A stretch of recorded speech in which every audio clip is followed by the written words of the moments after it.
السلام علیکم ورحمۃ اللہ وبرکاتہ۔ میں آپ کا بھائی مولانا سلمان شاہ مکی۔ دوستوں، کلاس میٹرک کی تفسیر سورہ انعام چل رہی ہے۔ تقریباً اس کی بھی ہمارے 50 آیت ہو گئی ہیں۔ 50 آیت سے آگے اب یہ پڑھتے ہیں۔ وَأَنذِرْ بِهِ الَّذِينَ يَخَافُونَ أَن يُحْشَرُوا إِلَىٰ رَبِّهِمْ لَيْسَ لَهُم مِّن دُونِهِ وَلِيٌّ وَلَا شَفِيعٌ لَعَلَّهُمْ يَتَّقُونَ۔ اور اے پیغمبر، تم اس وحی کے ذریعے ان لوگوں کو خبردار کرو جو اس بات کا خوف رکھتے ہیں کہ ان کو ان کے پروردگار کے پاس ایسی حالت میں جمع کر کے لایا جائے گا کہ ان کے سوا نہ کوئی ان کا یار و مددگار ہوگا نہ سفارشی، تاکہ وہ لوگ تقوی اختیار کریں۔ یعنی نبی علیہ الصلوۃ والسلام کو ارشاد ہے کہ آپ اپنے اس وحی کے ذریعے جو قرآن ہے اس کے ذریعے سے لوگوں کو ڈرائیں اور یہ کہیں کہ آپ جس حالت میں آپ کو موت آئے گی تو کل قیامت والے دن آپ نے اسی طرح آپ نے جا کر اللہ کے سامنے حاضر ہونا ہے اور آپ کا کوئی سفارشی نہیں ہوگا۔ یعنی کفار مکہ کا، مشرکین مکہ کا یہ عقیدہ تھا کہ یہ جو 360 بت انہوں نے مکہ مکرمہ میں رکھے تھے نا، وہ یہ کہتے ہیں کہ ہمارے سفارشی ہیں، یہ ہمارے کام آئیں گے۔ تو اللہ تعالیٰ فرماتے ہیں کہ کوئی سفارشی کام نہیں آئے گا کل قیامت والے دن۔ میرے سامنے آپ اسی حالت میں آئیں گے جو جیسے کہ آپ جس حالت میں آپ مرے ہیں۔ یعنی آپ کا نہ کوئی یار و مددگار ہوگا، نہ کوئی وکیل، کچھ بھی نہیں ہوگا۔ یہ بت جو ہیں یہ خود بھی جہنم میں جائیں گے، آپ کو بھی ساتھ لے جائیں گے۔ تو اس وجہ سے جو لوگ تقوی اختیار کریں گے، میری بات ماننے والے ہوں گے، ان کو میں اللہ تعالیٰ فرماتے ہیں جنت میں لے جاؤں گا۔ وَلَا تَطْرُدِ الَّذِينَ يَدْعُونَ رَبَّهُمْ بِالْغَدَاةِ وَالْعَشِيِّ يُرِيدُونَ وَجْهَهُ مَا عَلَيْكَ مِنْ حِسَابِهِمْ مِنْ شَيْءٍ وَمَا مِنْ حِسَابِكَ عَلَيْهِمْ مِنْ شَيْءٍ فَتَطْرُدَهُمْ فَتَكُونَ مِنَ الظَّالِمِينَ۔ اور ان لوگوں کو اپنے مجلس سے نہ نکلنا جو صبح و شام اپنے پروردگار کی اس کی خوشنودی حاصل کرنے کے لیے پکارتے رہتے ہیں۔ ان کے حساب میں جو اعمال ہیں ان میں سے کسی کی ذمہ داری تم پر نہیں ہے، اور تمہارے حساب میں جو اعمال ہیں ان میں سے کسی کی ذمہ داری ان پر نہیں ہے جس کی وجہ سے تم انہیں باہر نکالو اور ظالموں میں شامل ہو جاؤ۔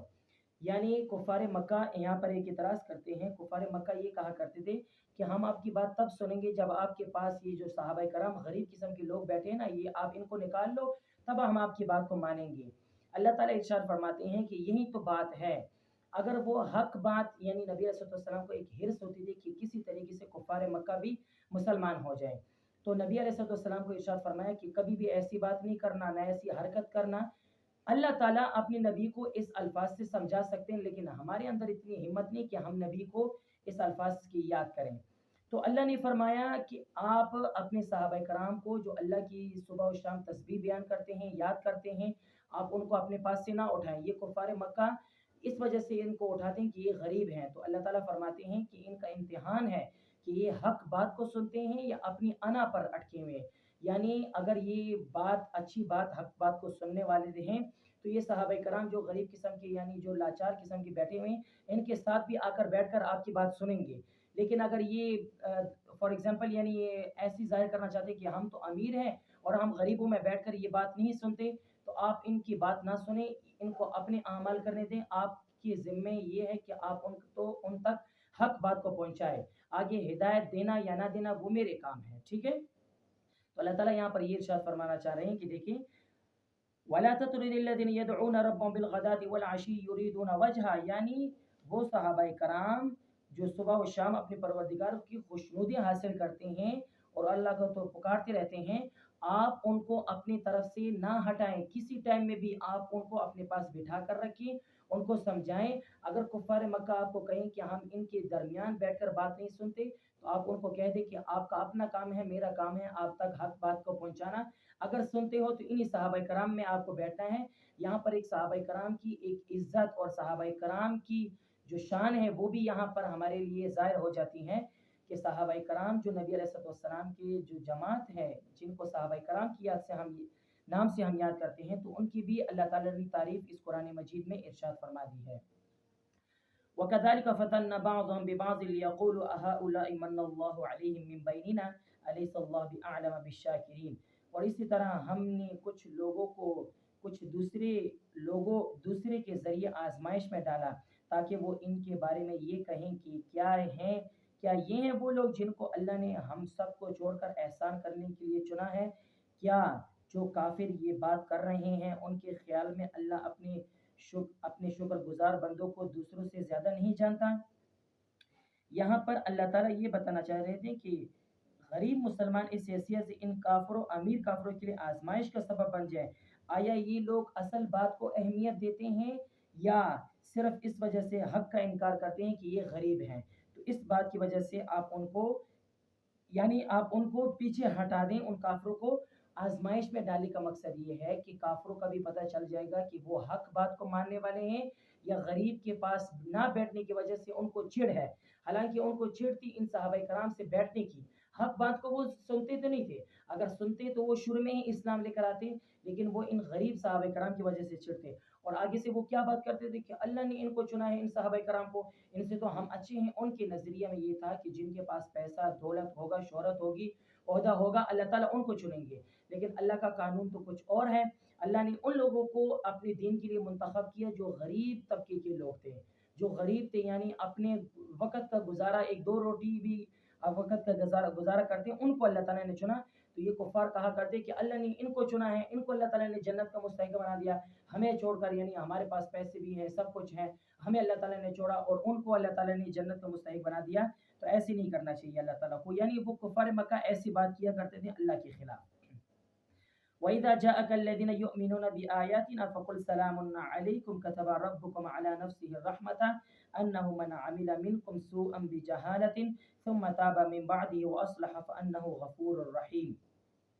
اور جب تمہارے پاس وہ لوگ آئیں جو ہماری آیتوں پر ایمان رکھتے ہیں تو ان سے کہو سلامتی ہو تم پر، تمہارے پروردگار نے اپنے اوپر رحمت کا یہ معاملہ کرنا لازم کر لیا ہے کہ اگر تم میں سے کوئی نادانی سے کوئی برا کام کر بیٹھے پھر اس کے بعد توبہ کر لے اور اپنی اصلاح کر لے تو اللہ بہت بخشنے والا بڑا مہربان ہے۔ وَكَذَلِكَ نُفَصِّلُ الْآيَاتِ وَلِتَسْتَبِينَ سَبِيلُ الْمُجْرِمِينَ، اور اسی طرح ہم نشانیاں تفصیل کے ساتھ بیان کرتے ہیں تاکہ سیدھا راستہ واضح بھی ہو جائے اور تاکہ مجرموں کا راستہ بھی کھل کر سامنے آ جائے۔ یعنی اللہ تعالیٰ فرماتے ہیں میں اپنی آیتوں کو واضح اس وجہ سے بیان کرتا ہوں تاکہ جو لوگ جو واضح راستہ ہے یعنی جنت کی طرف لے جانے والا راستہ ہے وہ بھی ان کے سامنے کھل کر آ جائیں، اور جو مجرموں کا راستہ ہے وہ بھی کھل کر سامنے آ جائیں۔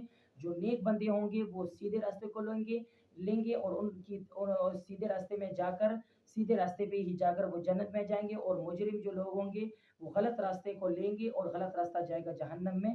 تو اللہ تعالیٰ فرماتے ہیں یہ ان دونوں کا یہ معاملہ بھی کلیئر ہو جائے گا اور سامنے آ جائے گا۔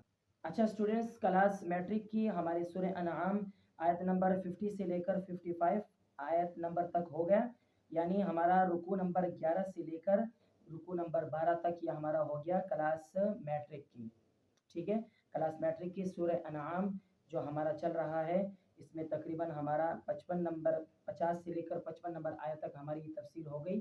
انشاءاللہ آپ یہ ویڈیو اوروں کے ساتھ بھی شیئر کریں، اور اپنے جو گھر کے بزرگ حضرات ہیں یا اپنے گھر کے جو والدین ہیں یا بہنیں ہیں جو آپ کی ہیں، جو مثال کے طور پر اسکول وغیرہ نہیں جا سکتی اور گھر میں ہی ان کو قرآن پڑھنے کا شوق ہے، تو یہ میرے جو چینل ہے انشاءاللہ اس سے اگر آپ ان کو بھی دیں گے تو ان کو بھی قرآن پڑھنے میں بھی آسانی ہوگی، اور قرآن کی جو تفسیر ہے وہ بھی سمجھنے کے لیے بھی ہمارے لیے آسانی ہو جائے گی انشاءاللہ۔ اور اللہ تعالیٰ ہمارے لیے انشاءاللہ اس قرآن کو سمجھنے کے لیے سمجھیں گے تو انشاءاللہ تعالیٰ ہمارے لیے اللہ تعالیٰ انشاءاللہ نیک کا فیصلہ کریں گے، اور ہمارا ٹھکانہ بھی انشاءاللہ جنت میں ہی ہوگا۔ اللہ تعالیٰ میرا اور آپ کا حامی ناصر ہو۔ السلام علیکم ورحمۃ اللہ۔